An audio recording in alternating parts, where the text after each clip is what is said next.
Student welcome back to गीत classes. Student कैसे आप लोग, आई होप आप लोग अच्छे होंगे, अच्छे से पढ़ाई कर रहे होंगे।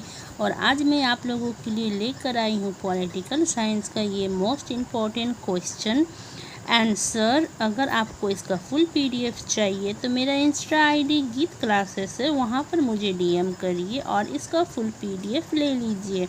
तो चलिए आज का क्लास चलिए आज का क्लास स्टार्ट करते हैं। अगर आप लोगों को इसका आसान तरीका जानना है तो मेरे वीडियो में पूरा वीडियो को देखिएगा और समझिएगा। लास्ट में मैं ऐसा ट्रिक बताऊंगी जैसे आप लोग इसका आंसर आराम से लिख ले और आप लोगों को फुल मार्क्स मिल जाओ। जो बच्चे को याद नहीं होता है लास्ट टाइम में वो भी बताऊंगी लिखने का तरीका, बिना याद किए भी आप लोग लिख सकते हैं। तो चलिए स्टार्ट करते हैं आज का क्लास। देखिए, शीत युद्ध क्या था, इसके प्रभाव लिखिए। शीत युद्ध मोस्ट इम्पॉर्टेंट क्वेश्चन है। यहाँ ये क्वेश्चन हमेशा पूछा जाता है, पिछले बार भी पूछा गया था, इस बार भी पूछा गया था और आप लोगों के आने वाले एग्ज़ाम में भी पूछा जाएगा। ठीक है, तो चलिए स्टार्ट करते हैं।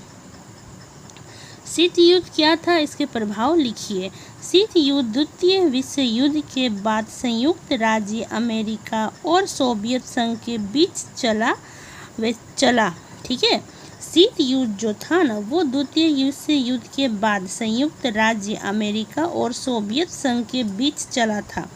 क्लियर है। वैचारिक, राजनीतिक, आर्थिक और स्नेह संघर्ष था। इसमें दोनों महाशक्तियों सीधे शीत युद्ध नहीं कर लड़ते थे, बल्कि दबाव, प्रचार, हथियारों की और अन्य देशों के माध्यम से परिसरता करते थे। ये लगभग 1945 से 1991 तक चला। ठीक है, ये कब से कब चला, 19 डेट याद रखिएगा आप लोग, 1945 से 1991 तक ये चला था। क्लियर है। अब इसका प्रभाव मैं बताऊंगी, पर प्रभाव बताने से पहले मैं बता दे रही हूँ, अगर आप लोगों को 10 इम्पॉर्टेंट क्वेश्चन चाहिए तो मेरा इंस्टा आईडी गीत क्लासेस है, वहाँ पर मुझे डीएम करिए और मैं वहाँ पर 10 इम्पॉर्टेंट क्वेश्चन आप लोगों को दूंगी जो एग्ज़ाम में आएगा ही आएगा। मैं गारंटी देती हूँ वो क्वेश्चन आप लोगों का आएगा ही आएगा। ठीक है, और 10 क्वेश्चन में 150 में देती हूँ और 20 क्वेश्चन में 300 में देती हूँ। जिसको चाहिए डीएम करिए और ले लीजिए। ठीक है, तो चलिए अब इसका मैं प्रभाव बताती हूँ आप लोगों को। शीत युद्ध के प्रभाव, फर्स्ट पॉइंट है इसका, विश्व 2 गुटों में बट गया। विश्व जो था वो 2 गुटों में बट गया, अमेरिका और सोवियत गुट। ठीक है, 2 गुटों में बटा, पहला अमेरिका और सोवियत। फिर दूसरा पॉइंट है आप लोगों का, परमाणु हथियारों और स्नेह प्रतिशत में तेजी आई। ठीक है, तीसरा पॉइंट है, कई देशों में अप्रत्यक्ष युद्ध हुए। ठीक है, और चौथा पॉइंट है आप लोगों का, विश्व में तनाव और असुरक्षा का वातावरण बना रहा। फिफ्थ पॉइंट है, अनेक देशों में किसी भी गुट में शामिल ना होकर गुट निरपेक्ष आंदोलन का मार्ग अपनाया। सिक्स्थ पॉइंट है, 1991 में सोवियत संघ के विघटन के साथ शीत युद्ध समाप्त हुआ और विश्व व्यवस्था में बड़े बदलाव आए। ठीक है, फिफ्थ पॉइंट देखिए, फिफ्थ पॉइंट में मैंने क्या लिखा है, अनेक देशों ने किसी भी गुट में शामिल ना होकर गुट निरपेक्ष आंदोलन का मार्ग अपनाया।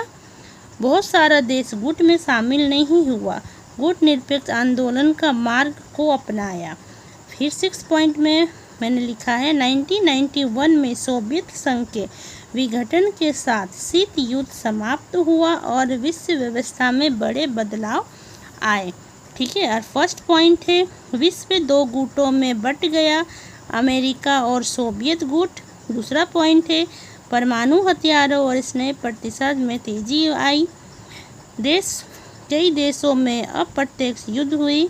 चौथा पॉइंट है, विश्व में तनाव और असुरक्षा का वातावरण बना रहा। ठीक है, आज के लिए एक ही क्वेश्चन रोज़ में ज़्यादा नहीं दूंगी आप लोगों को, क्योंकि आप लोगों पे बहुत ज़्यादा वर्डन देना नहीं चाहती हूँ। तो आप लोग धीरे धीरे कर याद करिए और प्लीज़ नोट्स बना लीजिएगा। अगर जिसको नोट्स बनाने का मन नहीं करता है, मैं तो हूँ आप लोगों के लिए, आप लोगों को क्वेश्चन देने के लिए। तो प्लीज़ मुझे डीएम करिए और वहाँ से क्वेश्चन ले लीजिए। और हाँ, मैं ऑनलाइन क्लास भी आप लोगों को पढ़ाती हूँ। अगर किसी को ऑनलाइन क्लास पढ़ना है तो कमेंट में मुझे बोलिए, मैं प्रोसेस बता दूँगी। Okay bye. Please like share and subscribe my channel. Please please please subscribe करिए। Okay bye.